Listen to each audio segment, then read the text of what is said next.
ਲੋਕ ਸਭਾ ਚੋਣਾਂ ਤੋਂ। ਲੋਕ ਸਭਾ ਚੋਣਾਂ ਕਹਿੰਦੇ ਹੋ ਸਕਦੀਆਂ ਨੇ 16 ਅਪ੍ਰੈਲ ਤੋਂ।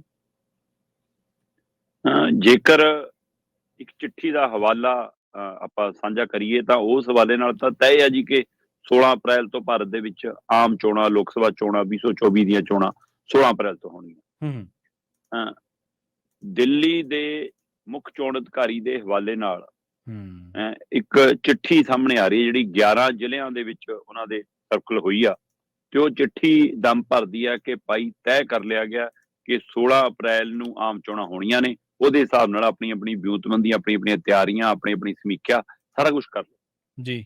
ਜਦੋਂ ਇਹ ਚਿੱਠੀ ਵਾਇਰਲ ਹੋਈ, ਹੂੰ ਜਿਹੜੀ ਦਮ ਭਰਦੀ ਹੈ ਕਿ ਚੋਣਾਂ 16 ਅਪ੍ਰੈਲ ਨੂੰ ਹੋਣਗੀਆਂ, ਔਰ ਲੋਕਾਂ ਨੇ ਪਿਛਲੀਆਂ ਤਰੀਕਾਂ ਪਰੋਲਣੀਆਂ ਸ਼ੁਰੂ ਕੀਤੀਆਂ ਪ੍ਰਵੀਨ ਜੀ, ਹੂੰ ਤਾਂ ਉਹਦੇ ਵਿੱਚ ਤੱਥ ਆਇਆ ਕਿ ਬਿਲਕੁਲ 2019 ਦੇ ਵਿੱਚ 11 ਅਪ੍ਰੈਲ ਨੂੰ ਚੋਣਾਂ ਸ਼ੁਰੂ ਹੋਈਆਂ ਸੀ, ਤੇ ਇਸ ਲਈ 11 ਅਪ੍ਰੈਲ ਤੇ 16 ਅਪ੍ਰੈਲ ਲਗਭਗ ਲੋਕਾਂ ਦੇ ਮਨਾਂ ਨੂੰ ਗੱਲ ਲੱਗੀ ਕਿ ਹਾਂ ਇਹੀ ਤਰੀਕ ਹੋ ਸਕਦੀ ਹੈ।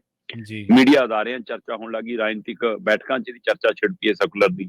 ਸੋ ਖਾਸੀ ਚਰਚਾ ਤੋਂ ਬਾਅਦ ਆਖਰ ਫਿਰ ਮੁੱਖ ਚੋਣ ਅਧਿਕਾਰੀ ਸਾਹਮਣੇ ਆਏ।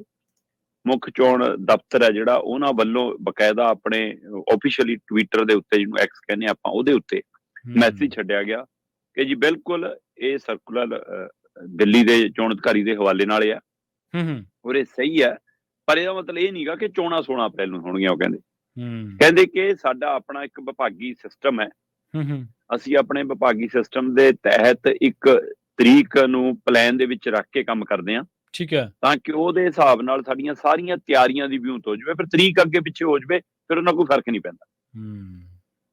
ਸੋ ਇਹ ਇਸ ਲਈ ਕਹਿੰਦੇ ਕਿ ਇਹ ਤਾਂ ਇੱਕ ਪਲਾਨ ਦਾ ਹਿੱਸਾ ਹੈ, ਯੋਜਨਾ ਦਾ ਹਿੱਸਾ ਹੈ ਕਿ ਚੋਣਾਂ ਕਰਾਉਣ ਲਈ ਜਿਹੜੀ ਸਮੁੱਚੀ ਪ੍ਰਕਿਰਿਆ ਹੁੰਦੀ ਹੈ, ਉਹਦੇ ਲਈ ਕਿਵੇਂ ਦਿਨ ਘਟਾਉਣੇ ਵਧਾਉਣੇ ਹੁੰਦੇ ਨੇ, ਕਿਵੇਂ ਸਾਰਾ ਮਸ਼ੀਨਾਂ ਦਾ ਪ੍ਰਬੰਧ ਕਰਨਾ ਹੁੰਦਾ ਹੈ, ਕਿਵੇਂ ਆਫਿਸ਼ਲੀ ਡਿਊਟੀਆਂ ਲਾਉਣੀਆਂ ਹੁੰਦੀਆਂ ਨੇ, ਉਹਦੇ ਹਵਾਲੇ ਨਾਲ ਕਹਿੰਦੇ ਇੱਕ ਅਸੀਂ ਕੱਚੀ ਤਰੀਕ ਰੱਖ ਕੇ ਉਹਦੇ ਹਿਸਾਬ ਨਾਲ ਕੰਮ ਕਰਦੇ ਹਾਂ। ਇਹ ਤਾਂ ਉਹ ਪਲਾਨ ਦਾ ਹਿੱਸਾ ਜੀ ਕਹਿੰਦੇ।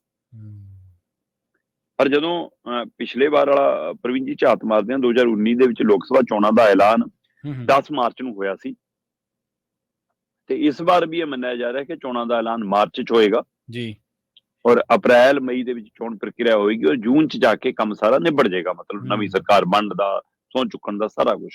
ਇਸ ਲਈ ਆਪਾਂ ਉਹ ਅੰਤਰਿਮ ਬਜਟ ਦੇ ਵੱਲ ਨਾਲ ਗੱਲ ਕਰ ਰਹੇ ਸੀ ਕਿ ਉਹ ਜੂਨ ਤੱਕ ਦਾ ਬਜਟ ਆਏਗਾ।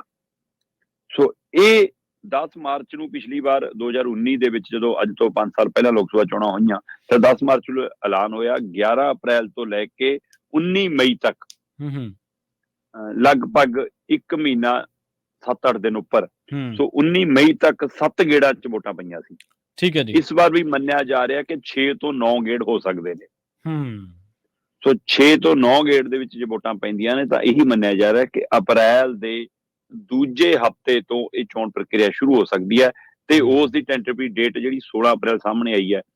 ਹੋ ਸਕਦਾ ਹੈ ਪ੍ਰਵੀਨ ਜੀ ਕਿ ਵਿਭਾਗੀ ਤੌਰ ਤੇ ਚੋਣ ਕਮਿਸ਼ਨ ਨੂੰ ਕੋਈ ਇਹ ਤੈਅ ਹੋ ਗਿਆ ਹੋਵੇ ਕਿ 16 ਅਪ੍ਰੈਲ ਹੈ, ਜਾਂ ਜਿਵੇਂ ਕਹਿੰਦੇ ਆ ਕਿ ਚੋਣ ਕਮਿਸ਼ਨ ਵੀ ਅੱਜ ਕੱਲ ਸਰਕਾਰ ਦੇ ਇਸ਼ਾਰੇ ਤੇ ਚੱਲਦਾ, ਸਰਕਾਰ ਵੱਲੋਂ ਕੋਈ, ਮੋਦੀ ਜੀ ਵੱਲੋਂ ਕੋਈ ਇਸ਼ਾਰਾ ਆ ਗਿਆ ਹੋਵੇ PMO ਹਾਊਸ ਵੱਲੋਂ ਕਿ 16 ਅਪ੍ਰੈਲ ਰੱਖ ਲਓ, ਤੇ ਪਰ ਹੁਣ ਇਹ ਜਨਤਕ ਹੋਣ ਤੋਂ ਬਾਅਦ ਹੋ ਸਕਦਾ ਇੱਕ ਅੱਧਾ ਦਿਨ ਅੱਗੇ ਪਿੱਛੇ ਕਰ ਲੈਣ, ਇਹ ਵੀ ਸੰਭਾਵਨਾ ਹੈਗੀ ਹੈ।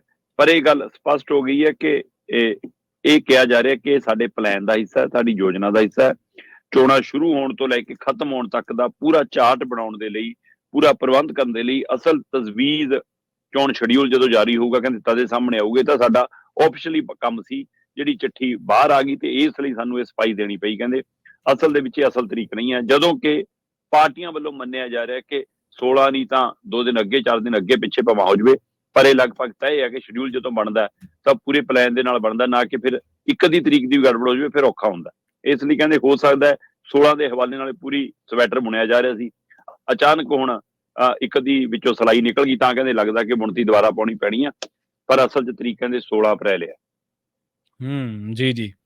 ਰੌਲਾ ਇਹ ਵੀ ਹੈ ਨਾ ਸ਼ਰਮਾ ਜੀ ਕਿ ਹੁਣ ਜਿਹੜਾ ਸਰਕਾਰ ਦਾ ਇੰਨਾ ਮਹਿਮਾ ਮੰਡਣ ਹੋ ਰਿਹਾ ਲੋਕਾਂ ਦੇ ਦਿਲਾਂ ਉੱਤੇ, ਜਿਹੜਾ ਮੀਡੀਆ ਦੇ ਵਿੱਚ ਸਰਕਾਰ ਰਾਮ ਮੰਦਿਰ ਦੀ ਚਰਚਾ ਘੱਟ ਆ, ਮੋਦੀ ਸਾਹਿਬ ਦੀ ਜ਼ਿਆਦਾ ਹੈ।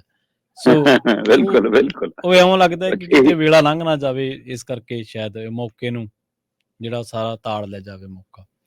ਜੀ ਜੀ। ਤੇ ਆਪਾਂ ਅਗਲੀ